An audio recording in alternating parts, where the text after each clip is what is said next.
Rebonjour à tous, on se retrouve dans la 5e partie de ce cours sur les dépréciations, dans laquelle je vais vous apprendre à évaluer l'impact des écritures comptables que vous avez enregistrées dans le journal, que ce soit les régularisations de stock, de créances, de titres ou les régularisations d'autres dépréciations.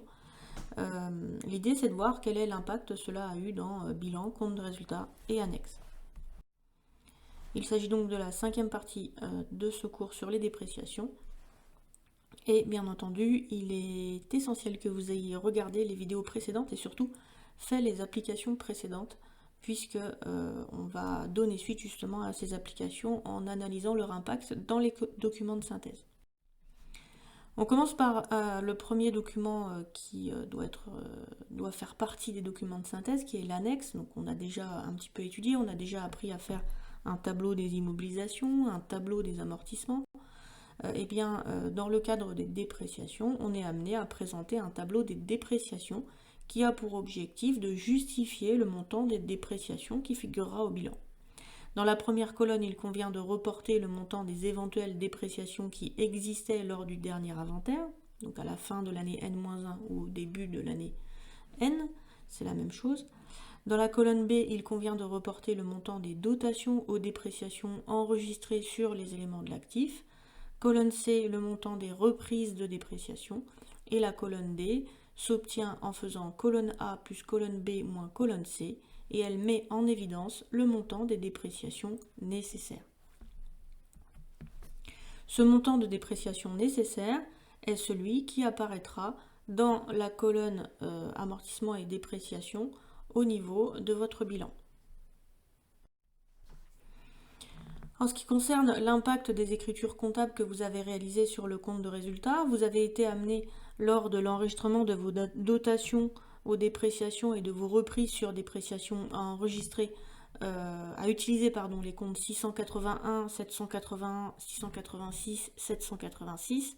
Donc ces comptes correspondent à des charges et produits d'exploitation si on est sur du 681 ou 781. Et correspondent à des charges et produits financiers si cela se rapporte à des titres, et donc c'est pour ça que ça fait partie de l'activité financière. Exceptionnellement, certaines dotations peuvent être enregistrées et certains produits peuvent être enregistrés dans les éléments exceptionnels. C'est notamment le cas lorsque la créance est tout à fait exceptionnelle dans votre patrimoine. En ce qui concerne l'impact sur le bilan, donc, vous allez retrouver dans la colonne valeur brute le report des soldes débiteurs de tous vos comptes d'actifs, donc que ce soit vos comptes d'immobilisation, vos comptes de stock, vos comptes de créances, donc tout ça est reporté dans la colonne brute. Dans la colonne amortissement et dépréciation, il conviendra de reporter le total des amortissements et des dépréciations. Donc pour certaines immobilisations, notamment les immobilisations corporelles, il conviendra d'additionner les comptes d'amortissement et les comptes de dépréciation. La colonne nette s'obtient toujours en faisant la soustraction entre les deux premières colonnes. Donc l'état des dépréciations qu'on a fait tout à l'heure, en fait, il sert à justifier en partie la colonne que je viens de surligner ici en jaune. Je dis en partie parce que pour certaines immobilisations, il faut également ajouter les amortissements. Donc ça ne justifie pas tout, mais en combinant les deux tableaux, tableau des amortissements et tableau des dépréciations, on peut retrouver le montant de cette colonne. On va mettre ça tout de suite en application avec l'application Lucas. Alors, je ne sais pas si vous vous rappelez de l'application Lucas, elle nous a occupé en fait pendant tout le chapitre, puisqu'on a régularisé les stocks de Lucas, on a régularisé ses créances et on a régularisé ses titres. Donc il va falloir vous reporter sur les pages antérieures pour retrouver, vous replonger un peu dans ces applications et retrouver les montants qui vont être reportés dans ce tableau des dépréciations. On va commencer par l'application sur les stocks. Donc je vous invite à repartir peut-être un petit peu en arrière pour vous rappeler les écritures de régularisation qui ont été enregistrées. Donc il convient dans le tableau des dépréciations de reporter dans la première colonne la dépréciation qui existait au début de l'exercice. Cette dépréciation qui existait au début de l'exercice, c'est ce qu'on a appelé la dépréciation existante sur le stock initial. Et si vous regardez bien votre contexte, elle était de 500. Qu'est-ce qu'on a fait de cette dépréciation sur le stock initial? Eh bien, dans la première écriture comptable, en fait, on s'est attelé à l'enlever, à la reprendre, cette dépréciation. Donc c'est pour ça que je choisis de remplir directement la colonne C ici. En l'occurrence, la dépréciation existante sur stock initial ayant été totalement reprise, eh bien, on a fait une reprise de 500. Cette dépréciation existante sur stock initial, en fait, elle a été remplacée. Elle a été remplacée par quoi? Par le montant de la perte probable sur le stock final. Cette perte probable sur le stock final a été enregistrée dans un compte de dotation, le compte 681,73. Eh bien, c'est le solde de ce compte 681,73 que je reporte dans la colonne B. Il s'agissait d'un montant de 760 €. Enfin, pour avoir la colonne D, je fais colonne A plus colonne B moins colonne C. Et je trouve tout naturellement le montant de la dépréciation nécessaire. En l'occurrence, il s'agit de 760 €. On passe maintenant à la suite de l'application Lucas, dans laquelle nous avons, application 2, régulariser les comptes clients de l'entreprise Lucas. Il convient donc de faire apparaître dans la colonne A la dépréciation existante, colonne B reporter le montant des dotations, colonne C reporter le montant des reprises, et colonne D faire apparaître colonne A plus colonne B moins colonne C, ce qui laissera apparaître le montant des dépréciations nécessaires. Pour aller chercher ces informations, rien de plus simple, vous allez dans votre état des créances douteuses. Dans cet état des créances douteuses, vous trouvez tout ce dont vous avez besoin. En l'occurrence, si vous avez bien fait les totaux du tableau, le montant des dépréciations existantes n'a qu'à être lu simplement sur le total du tableau, il est de 6 250. Le montant des dotations s'est élevé à 2 175, le montant des reprises à 1 700, et en faisant dépréciation existante plus dotation moins reprise, on retrouve bien le montant de la dépréciation nécessaire qui va être reporté dans votre état des dépréciations. Ce qui nous donne 6 250, 2 175, 1 700 et 6 725. Les petits 1 et petits 2 que je vous ai mis ici dans ce diaporama correspondent au renvoi vers l'application 1 ou vers l'application 2. On continue avec les dépréciations sur les titres, et là il va falloir faire attention parce que les titres apparaissent sur 2 lignes dans ce tableau des dépréciations. Il y a une partie des titres qui apparaissent sur les immobilisations financières, ceux qui ont été enregistrés au départ dans les comptes de la classe 2, et une partie des titres qui apparaissent sur la ligne valeur mobilière de placement. Il convient donc de distinguer les dépréciations sur ces deux types de titres. Je vais chercher tout d'abord les informations sur mes immobilisations financières. J'ai besoin de la dépréciation existante en comptabilité. Elle est ici, elle est à 3000. Ensuite, j'additionne avec le montant de mes dotations. Il n'y en a pas. J'enlève le montant de mes reprises. Il s'agit ici de 2000, ce qui me permettra de faire 3000 plus 0 moins 2000 et de trouver le montant de la dépréciation nécessaire. Donc ici, je ne me concentre que sur cette ligne-là, puisque vous voyez bien ici qu'il s'agit de valeur mobilière de placement et donc que cela se reportera sur une autre ligne.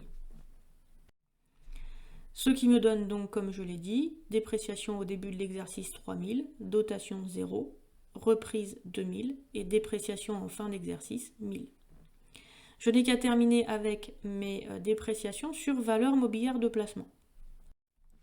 Je retourne dans mon état des titres.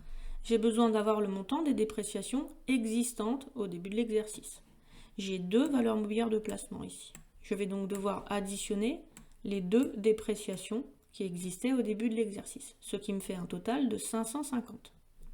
J'ai enregistré des dotations à hauteur de 300 et rien ici.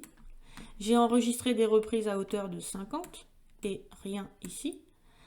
Je ne me sers pas bien sûr de la reprise de 2000 que j'ai déjà reportée dans mon état des dépréciations.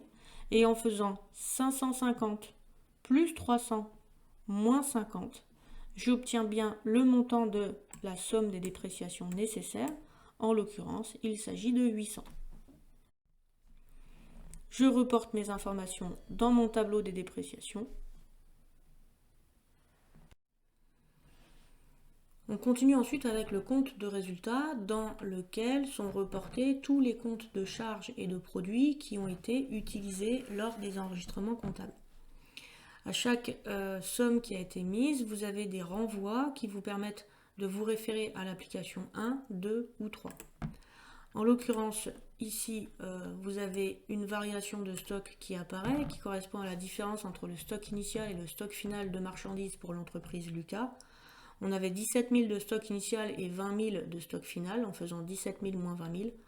On peut mettre en évidence ici le déstockage de l'entreprise, déstockage qui vient alourdir les charges de l'entreprise. Toujours dans les stocks, il convenait d'annuler la dépréciation sur le stock initial et de constater la dépréciation sur le stock final. Ceci a été fait en utilisant les comptes 781,73 à droite et 681,73 à gauche. Et c'est tout pour l'application 1. Ensuite, concernant l'application 2, vous avez enregistré une dotation aux dépréciations pour vos créances de 2175 et une reprise sur dépréciation de vos créances de 1700. Ces éléments ont été reportés. Vous avez également constaté une dépréciation, perte sur créance irrécouvrable dans le compte 654. Et c'est tout pour l'application 2. Donc vous avez vu que en additionnant ici mes dépréciations sur actifs circulants, j'obtiens les montants qui figurent dans les différentes colonnes. Enfin, pour les charges financières, donc pour les titres, là aussi j'ai enregistré une dotation de 300 et une reprise de 2050. Celle-ci a été enregistrée dans le compte 686 et la reprise dans le compte 786. Je vous rappelle, les dotations et reprises concernant les titres ont un caractère financier. Enfin, vous pouvez présenter votre bilan. Donc, dans votre bilan concernant les stocks, on fait apparaître ici le stock final de marchandises. Dans la colonne amortissement et dépréciation, on fait apparaître la dépréciation nécessaire, donc la dépréciation sur stock final. Et la colonne nette s'obtient en faisant 17 000 moins 760, cela correspond à la valeur actuelle du stock, c'est-à-dire sa valeur d'inventaire. Pour le rappel de l'année N-1, un petit peu plus compliqué, il faut se demander quel était le stock final de N-1. Le stock final de N-1 correspond au stock initial de cette année, c'est-à-dire à 20 000, moins la dépréciation qui a été constatée l'année dernière, donc moins la dépréciation sur le stock initial. Ok ? Donc stock final, dépréciation sur stock final. Valeur nette, c'est SF moins dépréciation sur SF. Et l'année dernière, c'est stock initial moins dépréciation sur stock initial. On continue avec les créances. Donc vous avez ici le montant total de ce que les clients vous doivent à l'inventaire, qui correspond au total de ce qu'ils vous doivent moins le montant de ce qui a été payé. Vous avez le total des amortissements et dépréciations, donc c'est le montant des dépréciations nécessaires, et la valeur nette s'obtient en faisant valeur brute moins somme des amortissements. Vous pouvez retrouver ce que vous devez à les clients l'année dernière en valeur brute, donc la somme de vos créances TTC sur les clients qui figuraient dans l'état des créances douteuses, moins le total des dépréciations qui ont été constatées l'année dernière. Vous avez le détail des 20 500 et des 21 300 qui sont un petit peu compliqués à retrouver. Donc je vous invite bien sûr à tourner les pages de votre polycopier pour retrouver ces sommes. Enfin, vous retrouvez les titres, donc titres qui apparaissent à deux endroits. Il y a une partie des titres qui apparaissent dans les valeurs mobilières de placement. Ce sont des titres qui sont entrés dans le patrimoine pour 8 000 €, qui ont été dépréciés à hauteur de 800 et qui valent aujourd'hui 7 200. Attention, pour les autres titres, il convenait d'additionner les deux VMP, les VMP actions et les VMP obligations. Et pour les titres de participation, donc vous avez des titres qui sont rentrés dans le patrimoine pour 50 000.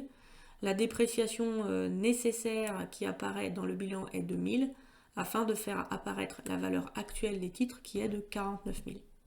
Pour rappel, l'année dernière, ces titres étaient évalués 47 000. Donc, même si les informations sont déjà écrites, vraiment, je vous invite à aller chercher les infos, puisqu'on va en faire dans certains exercices. Alors, on ne fera pas forcément des tableaux entiers avec et les stocks, et les créances, et les titres. Je vous demanderai peut-être que de me remplir que la ligne stock ou que la ligne créance, mais en tout cas, vous devez savoir le faire. Ouh là là que c'était dur, hein, le report dans les documents de synthèse, c'est jamais très très évident.